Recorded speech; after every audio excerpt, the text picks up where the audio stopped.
Hari ini uposatha terakhir ya di retret puasa kali ini ya. Ya kan tanggal 9 gitu deh. Ya. Semoga Anda semua sehat dan sejahtera selalu ya.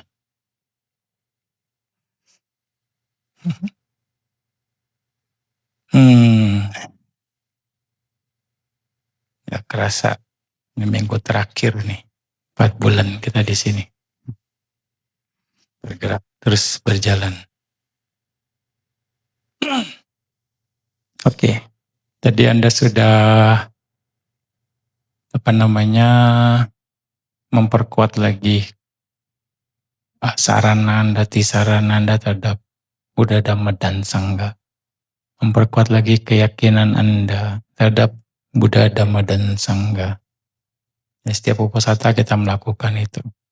Tapi ya bukan cuma hanya sekedar uposatha, tapi sarana perlindungan ini harus kita hayati dengan benar maknanya ya dalam sehari-hari sesungguhnya.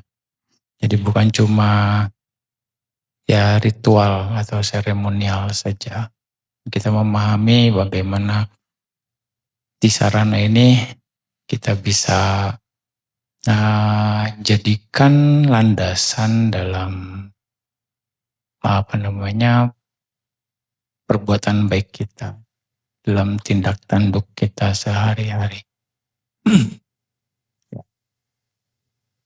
Dalam perjalanan batin, setiap mencari kebenaran, ada saat kita menyadari bahwa kehidupan penuh dengan ketidakpastian, bahaya, ketakutan, penderitaan, dan kekotoran batin yang halus namun nyata ada. Pada saat itulah muncul kebutuhan untuk mencari perlindungan sejati.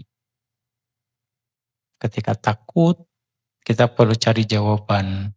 Ketika khawatir, kita perlu ada yang menenangkan kita. Ya kan? Ketika kita merasa terancam, kita cari perlindungan. Yaitu nature, sifat alami dari semua makhluk. Dalam ajaran Buddha, ya, perlindungan ini disebut sarana. Ya, sebuah kata yang lebih dari sekedar tempat berlindung. Ia adalah kekuatan yang menghancurkan bahaya, menyirnakan ketakutan, dan menenteramkan kegelisahan batin. Sarana itu. Ya, kalau di dalam Paritada Jaga Sutta kan dibilang evam budang sarantanang damang sangganca bikawo bayang wacam bitatang wa lomahamso nahesati. Ketika kita sudah menyatakan berlindung kepada Buddha, Dhamma, dan Sangha, ya, maka semua ketakutan, bulu badan berdiri, kegelisahan itu akan menjadi lenyap. Nah, itu penegasannya di sana yang sering kita baca. Jadi, sarana bukan sekedar pelarian dari kesulitan hidup, sekali lagi, melainkan pencerahan arah batin. Makanya jangan cuma lagi susah aja ingat ke wihara gitu. Jangan lagi susah aja ingat berbuat baik. Nah itu. Ya. Ketika kondisi kita happy, ketika kondisi kita juga biasa-biasa saja, ya ingatlah ke wihara, ingatlah Buddha, Dhamma, Sangha. Jadi di setiap masa gitu. Ketika seorang mengambil perlindungan, ia sesungguhnya sedang memunculkan suatu keadaan mental yang bersandar pada keyakinan dan penghormatan kepada 3 permata, yaitu Buddha, Dhamma, dan Sangha sebagai kualitas tertinggi yang dapat diandalkan. Dalam saat itu, seorang berkata dalam hati, inilah perlindunganku, inilah sandaran terakhirku.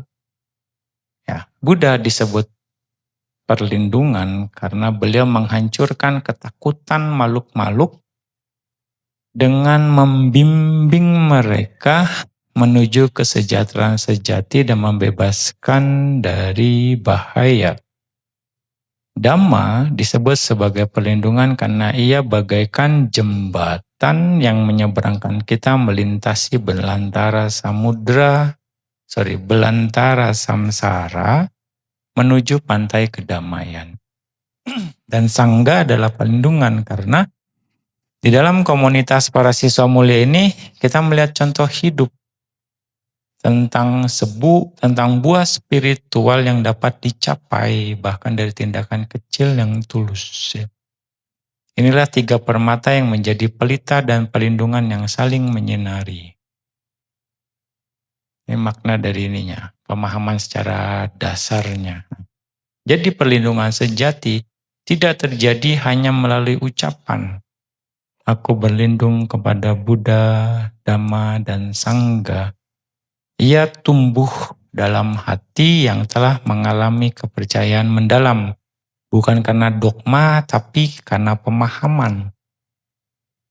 Ya, orang yang sungguh berlindung tidak lagi bergantung pada fana atau sifat yang duniawi. Tidak pada kekuasaan, harta, atau hubungan duniawi, melainkan pada kualitas batin yang menuntun pada kebebasan. Dalam dirinya keyakinan menjadi kekuatan dan penghormatan menjadi jalan pembebasan. Jadi keyakinan itu menjadi kekuatannya dan penghormatan itu menjadi jalan pembebasan. Ya, jadi pergi untuk berlindung dibilang gacami dalam arti sejatinya itu adalah tindakan batin yang sadar dan penuh hormat yang disertai penghancuran kekotoran seperti keraguan, kesombongan, dan ketergantungan pada hal-hal yang tidak kekal. Seorang yang berlindung dengan cara ini tidak lagi berjalan dalam kegelapan. Ia berjalan di bawah cahaya kebijaksanaan ditemani oleh keyakinan dan keberserahan yang jernih. Bahagia. Maka menyatakan perlindungan yang sering kita lakukan, Buddhang Saranang Gacami, Dhammang Saranang Gacami, Sanggang Saranang Gacami, itu bukanlah akhir. Bukan seperti kita ya masuk ke shelter gitu. Sudah diam saja gitu.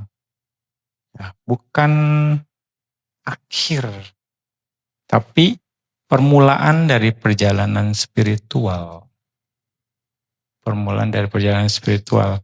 Ia menandai momen ketika seseorang memilih arah hidup dengan jelas, meninggalkan kebingungan dan berbalik menuju pencerahan. Dengan memusatkan hati pada 3 permata, seseorang menemukan keberanian baru untuk menghadapi penderitaan. Karena di balik setiap kesulitan, ia tahu ada perlindungan yang tak tergoyahkan. Dan ketika keyakinan itu tumbuh, ketika Dhamma dipraktekkan dengan sepenuh hati, maka perlindungan bukan lagi sesuatu yang dicari di luar diri. Lagi, yang melainkan keadaan batin yang stabil dan bebas dari rasa takut.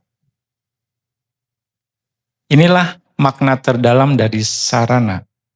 Perlindungan yang memadamkan kegelapan, menumbuhkan kebijaksanaan, dan menuntun kita menuju kedamaian sejati. Ya.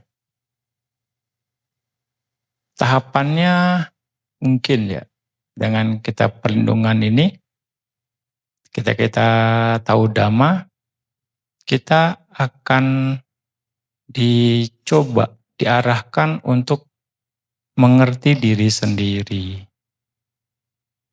Ya. Jadi kita harus kenali diri sendiri. Dengan begitu kita mengerti diri sendiri. Dan kita akhirnya menyadari, oh saya seperti ini, ya kan?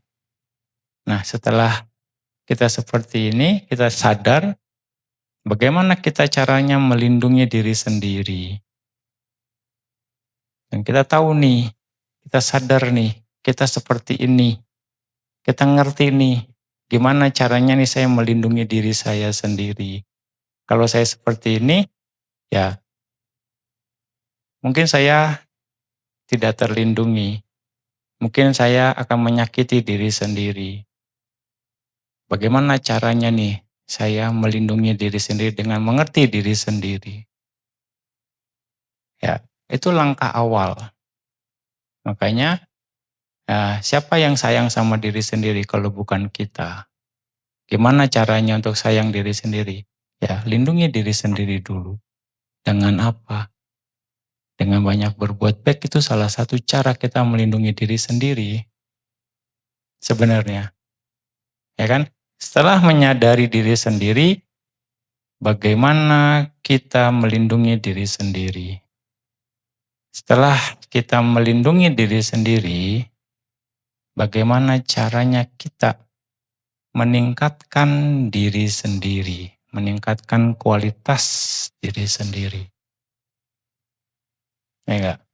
Ini proses tahapan-tahapan yang harus juga kita renungkan gitu ya. Dalam memaknai sarana ini. Setelah kita dalam proses menyadari diri sendiri, melindungi diri sendiri, dan meningkatkan diri sendiri, pada akhirnya ya kita masuk ke dalam tahapan membebaskan diri sendiri. Ini yang harus kita bisa terjemahkan. Kalau enggak, makna sarana ini hanya lip service kita saja. Budang saranang gacami, damang saranang gacami, sanggang saranang gacami, misalnya gitu.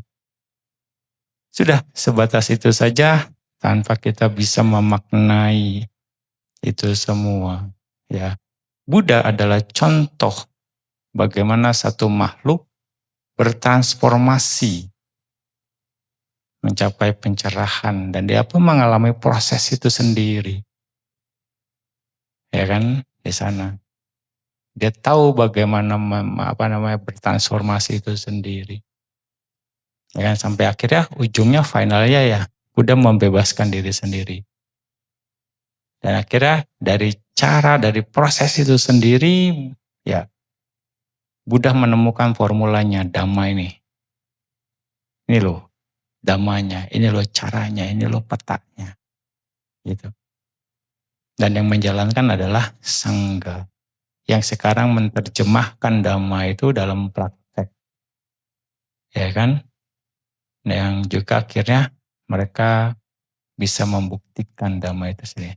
Nah, Sangha di sini sebenarnya bukan cuma komunitas biku, tapi umat awam juga itu juga termasuk Sangha. Karena Sangha itu artinya kelompok, bahasa Palinya. Jadi komunitas praktisi spiritual itu yang dibilang Sangha.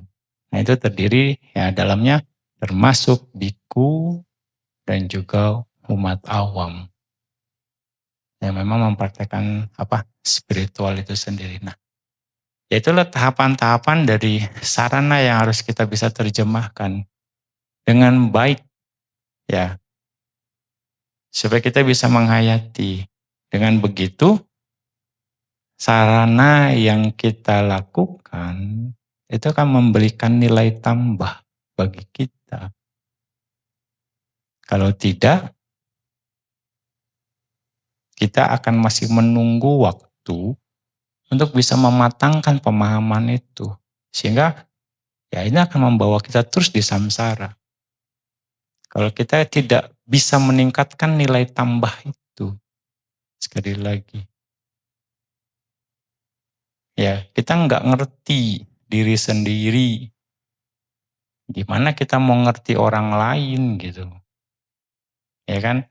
Kita nggak menyadari apa yang terjadi sama diri sendiri, gimana kita mau menyadari bisa tahu orang lain juga, gitu kan. Gimana kita nggak melindungi diri sendiri, bagaimana kita mau melindungi yang lain. Jadi pertanyaan-pertanyaan itu yang kita coba bolak-balik seperti itu. Dengan begitu kita akan bisa paham kemampuan diri sendiri, tahu. Sehingga kita punya tekad, saya harus berubah lebih baik. Ya kan? Karena ada dhamma di sini, sudah banyak yang membuktikan. Nah, ini perenungan. Ya. Ya, dengan pemahaman ini, ya mari kita hening sejenak, ya. Kita menenangkan pikiran dan merenungkan makna dari berlindung sejati. Ketika kita berkata, aku berlindung kepada Buddha, Dhamma, dan Sangha, biarlah kata-kata itu bukan hanya suara yang keluar dari bibir, tetapi pancaran keyakinan yang tumbuh dari hati yang memahami. Buddhang saranang gacchami, dhammang saranang gacchami, sanghang saranam gacchami. Ya, sekali lagi, bukan kata-kata yang hanya suara keluar dari bibir, tetapi pancaran keyakinan yang tumbuh dari hati yang memahami. Kita terus berdalam makna ini, ya, mulai pemahaman dan juga action, tindak tanduk kita. Ya, semoga kita senantiasa mengingat bahwa Buddha adalah pelita yang menuntun dari kegelapan menuju terang, bahwa Dhamma adalah jalan yang menyejukkan, membawa kita menyeberangi samudera penderitaan, dan bahwa Sangha adalah sahabat rohani, sahabat spiritual yang menunjukkan bahwa pembebasan itu mungkin, bahkan dari langkah-langkah kecil yang tulus. Ya, dengan hati yang berserah, ya, semoga kita menemukan kedamaian di bawah naungan tiga permata, menumbuhkan keyakinan yang teguh, kebijaksanaan yang jernih, dan kasih yang meluas ke segala arah. Semoga perlindungan sejati, sarana, berdiam dalam hati kita, menjadi cahaya yang tak pernah padam di jalan menuju nibbana. Sadu, sadu, sadu. Ya, semoga kita bisa terus memperkuat keyakinan kita kepada Buddha, Dhamma, dan Sangha, sehingga kira membawa kita menjadi tercerah. Sadu, sadu, sadu.